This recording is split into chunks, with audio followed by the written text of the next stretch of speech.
या देवी सर्वभूतेषु मा शांतिरूपेण संस्थिता नमस्तस्यै नमस्तस्यै नमस्तस्यै नमो नमः। ओम दुंग दुर्गाय नमः। आप सभी को माघ गुप्त नवरात्रि की हार्दिक शुभकामनाएं। माँ भगवती जगदम्बा की कृपा सदैव आप और आपके समस्त परिवारजनों पर बनी रहे। प्रिय श्रोताओं, आज माघ गुप्त नवरात्रि का पहला दिन है और आज दिनांक है 30 जनवरी गुरुवार। आज से माघ गुप्त नवरात्रि प्रारंभ है और गुप्त नवरात्रि में 10 महाविद्याओं की पूजा के साथ साथ माँ दुर्गा के सभी 9 स्वरूपों की पूजा प्रत्येक दिन की जाती है। तो आज के इस वीडियो में आप सभी सुनने वाले हैं श्री दुर्गा सप्तशती का प्रथम अध्याय। और गुप्त नवरात्रि में पहले दिन महाविद्या माँ काली की पूजा करके कथा का श्रवण किया जाता है और हमारे इस चैनल पर आज माँ महाकाली की कथा भी सुनाई गई है। अगर आपने उस कथा को नहीं सुना है तो जरूर सुन लीजिएगा। अब आप सुनेंगे श्री दुर्गा सप्तशती का प्रथम अध्याय। और दुर्गा सप्तशती के प्रथम अध्याय से पहले सप्त श्लोकी दुर्गा का पाठ अवश्य सुनना चाहिए। तो अब पहले सुनिए श्री दुर्गा सप्तश्लोकी पाठ और उसके बाद से प्रथम अध्याय आप सुनेंगे। अब आप सभी अपने मन में कहिए ओम नमः चंडिकाय। और अब पूरे भक्ति भाव से आज के पाठ का श्रवण करते हैं। भगवान शिव ने देवी पार्वती जी से कहा, हे देवी, आप भक्तों के लिए सुलभ हो और समस्त कर्मों का विधान करने वाली हो। कलयुग में कामनाओं की सिद्धि हेतु यदि कोई उपाय हो तो उसे अपनी वाणी द्वारा सम्यक रूप से व्यक्त करो। तब देवी ने कहा, हे देव, आपका मेरे ऊपर बहुत स्नेह है। कलयुग में समस्त कामनाओं को सिद्ध करने वाला जो साधन है वह बतलाऊंगी, सुनो। उसका नाम है अम्बा स्तुति। ओम इस दुर्गा सप्तश्लोकी स्तोत्रम मंत्र के नारायण ऋषि हैं। अनुष्ठुप छंद हैं श्री महाकाली, महालक्ष्मी और महासरस्वती देवता हैं। श्री दुर्गा की प्रसन्नता के लिए सप्तश्लोकी दुर्गा पाठ में इसका विनियोग किया जाता है। वे भगवती महामाया देवी ज्ञानियों के भी चित्त को बलपूर्वक खींचकर मुँह में डाल देती हैं। माँ दुर्गे आप स्मरण करने पर सब प्राणियों का भय हर लेती हैं और स्वस्थ पुरुषों द्वारा चिंतन करने पर उन्हें परम कल्याणमयी बुद्धि प्रदान करती हैं। दुख, दरिद्रता और भय हरने वाली देवी, आपके सिवा दूसरा कौन है जिसका चित्त सबका उपकार करने के लिए सदा ही दयाद्र रहता हो। नारायणी, आप सब प्रकार का मंगल करने वाली और मंगलमयी हो। कल्याणदायिनी शिवा हो। सब पुरुषार्थों को सिद्ध करने वाली, शरणागत वत्सला, 3 नेत्रों वाली और गौरी हो। आपको नमस्कार है। शरण में आए हुए दीनों और पीड़ितों की रक्षा में संलग्न रहने वाली तथा सबकी पीड़ा दूर करने वाली नारायणी देवी, आपको नमस्कार है। सर्वस्वरूपा सर्वेश्वरी तथा सब प्रकार की शक्तियों से संपन्न दिव्य रूपा दुर्गे देवी, सब भयों से हमारी रक्षा करो, आपको नमस्कार है। देवी, आप प्रसन्न होने पर सब रोगों को नष्ट कर देती हो और कुपित होने पर मनोवांछित सभी कामनाओं का नाश कर देती हो। जो लोग आपकी शरण में जा चुके हैं उन पर विपत्ति तो आती ही नहीं। आपकी शरण में गए हुए मनुष्य दूसरों को शरण देने वाले हो जाते हैं। सर्वेश्वरी, आप इसी प्रकार तीनों लोकों की समस्त बाधाओं को शांत करो और हमारे शत्रुओं का नाश करती रहो। इस तरह से श्री दुर्गा सप्तश्लोकी संपूर्ण हुआ। अब माँ भगवती दुर्गा का आप सभी मन में ध्यान करते हुए प्रथम अध्याय का भी श्रवण कीजिए। इस अध्याय में मेधा ऋषि ने राजा सुरथ और समाधि को देवी भगवती की महिमा बताते हुए मधु कैटभ के वध का वर्णन किया है। ओम नमः चंडिकाय। ओम प्रथम चरित्र के ब्रह्मा ऋषि, महाकाली देवता, गायत्री छंद, नंदा शक्ति, रक्तदंतिका बीज, अग्नि तत्व, ऋग्वेद स्वरूप हैं। श्री महाकाली देवता की प्रसन्नता के लिए प्रथम चरित्र के जप में विनियोग किया जाता है। भगवान विष्णु के सो जाने पर मधु और कैटभ को मारने के लिए कमल जन्मा ब्रह्मा जी ने जिनका स्तवन किया था, उन महाकाली देवी का मैं सेवन करती हूँ। वे अपने 10 हाथों में खड्ग, चक्र, गदा, बाण, धनुष, परिघ, शूल, भुशुंडी, मस्तक और शंख धारण करती हैं। उनके 3 नेत्र हैं। वे समस्त अंगों में दिव्य आभूषणों से विभूषित हैं। उनके शरीर की कांति नीलमणि के समान है और वे 10 मुख और 10 पैरों से युक्त हैं। ओम चंडी देवी को नमस्कार है। मार्कंडेय जी बोले, सूर्य के पुत्र सावर्णी जो 8वें मनु कहे जाते हैं, अब उनकी उत्पत्ति की कथा विस्तार पूर्वक कहता हूँ, सुनो। सूर्य कुमार महाभाग सावर्णी भगवती महामाया के अनुग्रह से जिस प्रकार मनवंतर के स्वामी हुए वही प्रसंग सुनाता हूँ। पूर्व समय की बात है। स्वारोचिष मनवंतर में सुरथ नाम के एक राजा थे जो चैत्र वंश में उत्पन्न हुए थे। उनका समस्त भूमंडल पर अधिकार था। वे प्रजा का अपने औरस पुत्रों की तरह धर्मपूर्वक पालन किया करते थे।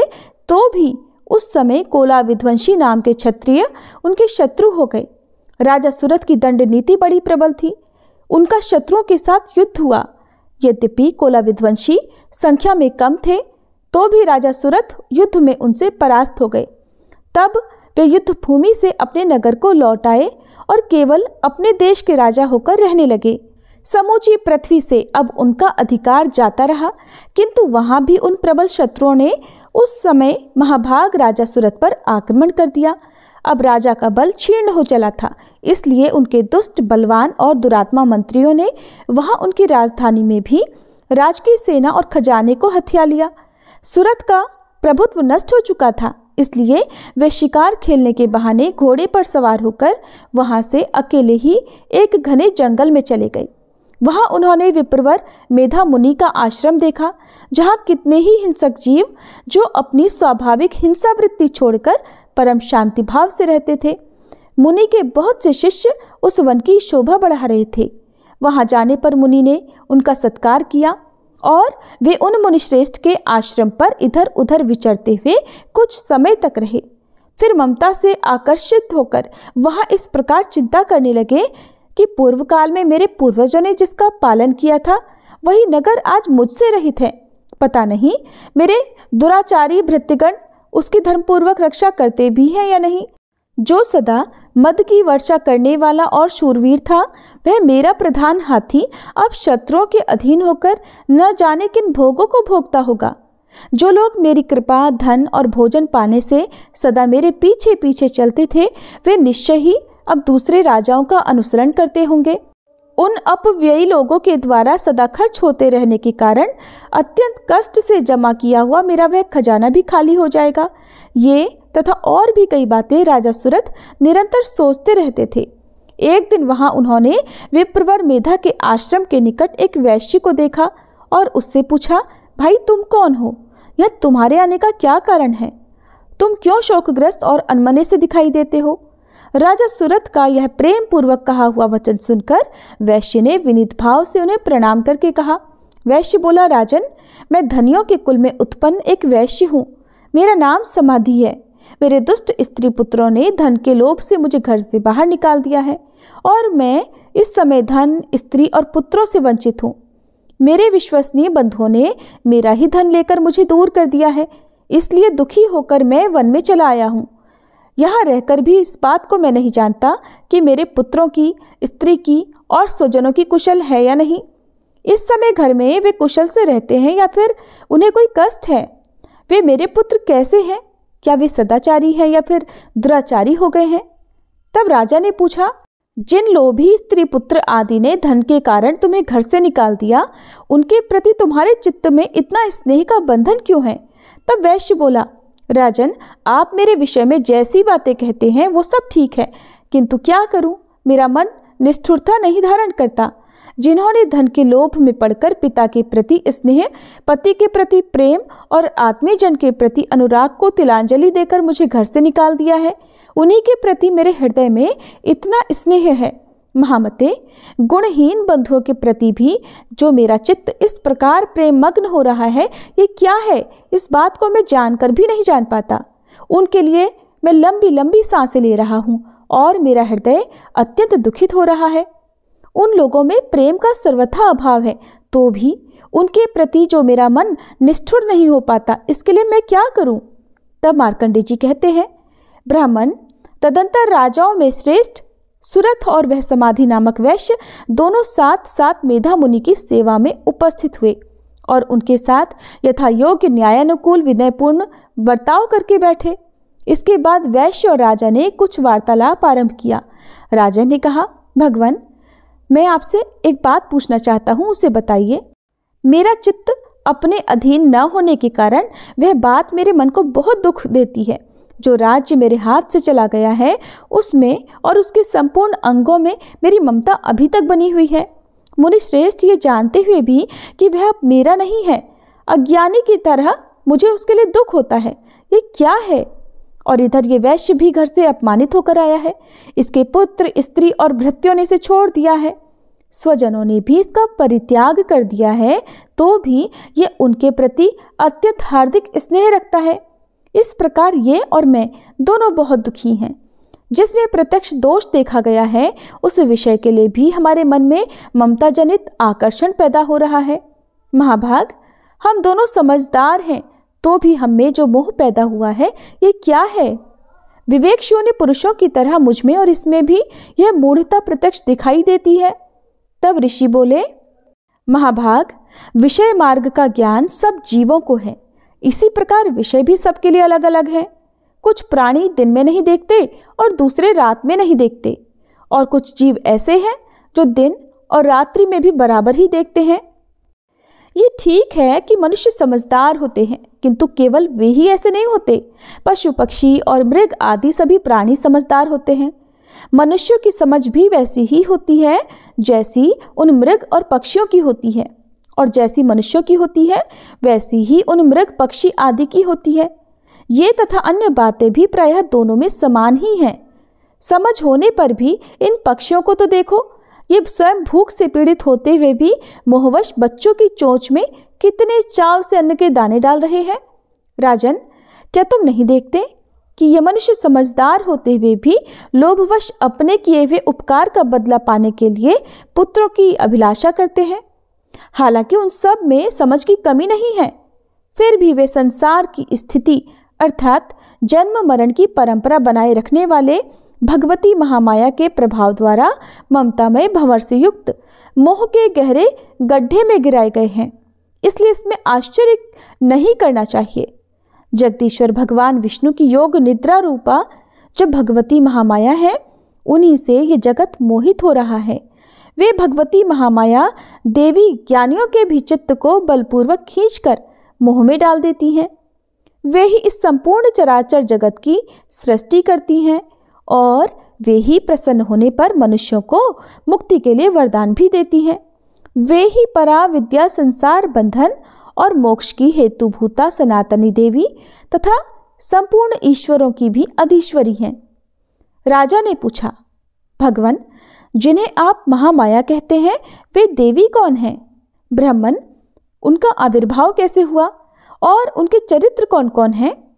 ब्रह्मवेत्ताओं में श्रेष्ठ महर्षि, उन देवी का जैसा प्रभाव हो, जैसा स्वरूप हो और जिस प्रकार प्रादुर्भाव हुआ हो, वो सब मैं आपके मुख से सुनना चाहता हूँ।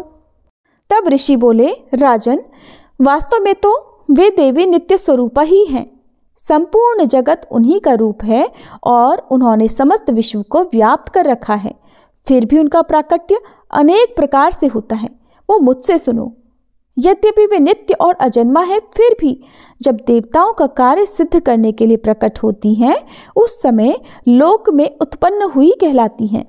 कल्प के अंत में जब संपूर्ण जगत एकार्णव में निमग्न हो रहा था और सबके प्रभु भगवान विष्णु शेषनाग की शैया बिछाकर योग निद्रा का आश्रय लेकर सो रहे थे, उस समय उनके कानों के मैल से दो भयंकर असुर उत्पन्न हुए, जो मधु और कैटभ के नाम से विख्यात थे। वे दोनों ब्रह्मा जी का वध करने को तैयार हो गए।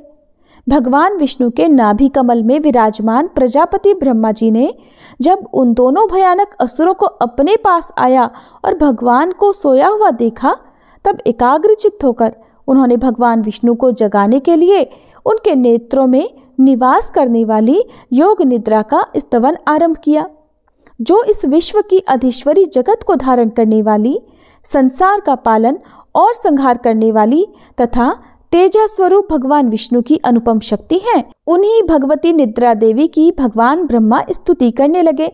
ब्रह्मा जी ने कहा, देवी, आप ही स्वाहा, आप ही स्वधा और आप ही वशटकार हो। स्वर भी आपके ही स्वरूप है, आप ही जीवनदायिनी सुधा हो। नित्य अक्षर प्रणव में अकार, उकार, मकार इन तीन मात्राओं के रूप में आप ही स्थित हो, और इन तीन मात्राओं के अतिरिक्त जो बिंदु रूपा नित्य अर्ध मात्रा है, जिसका विशेष रूप से उच्चारण नहीं किया जा सकता, वो भी आप ही हो। देवी, आप ही संध्या, सावित्री और परम जननी हो। देवी, आप ही इस विश्व ब्रह्मांड को धारण करती हो।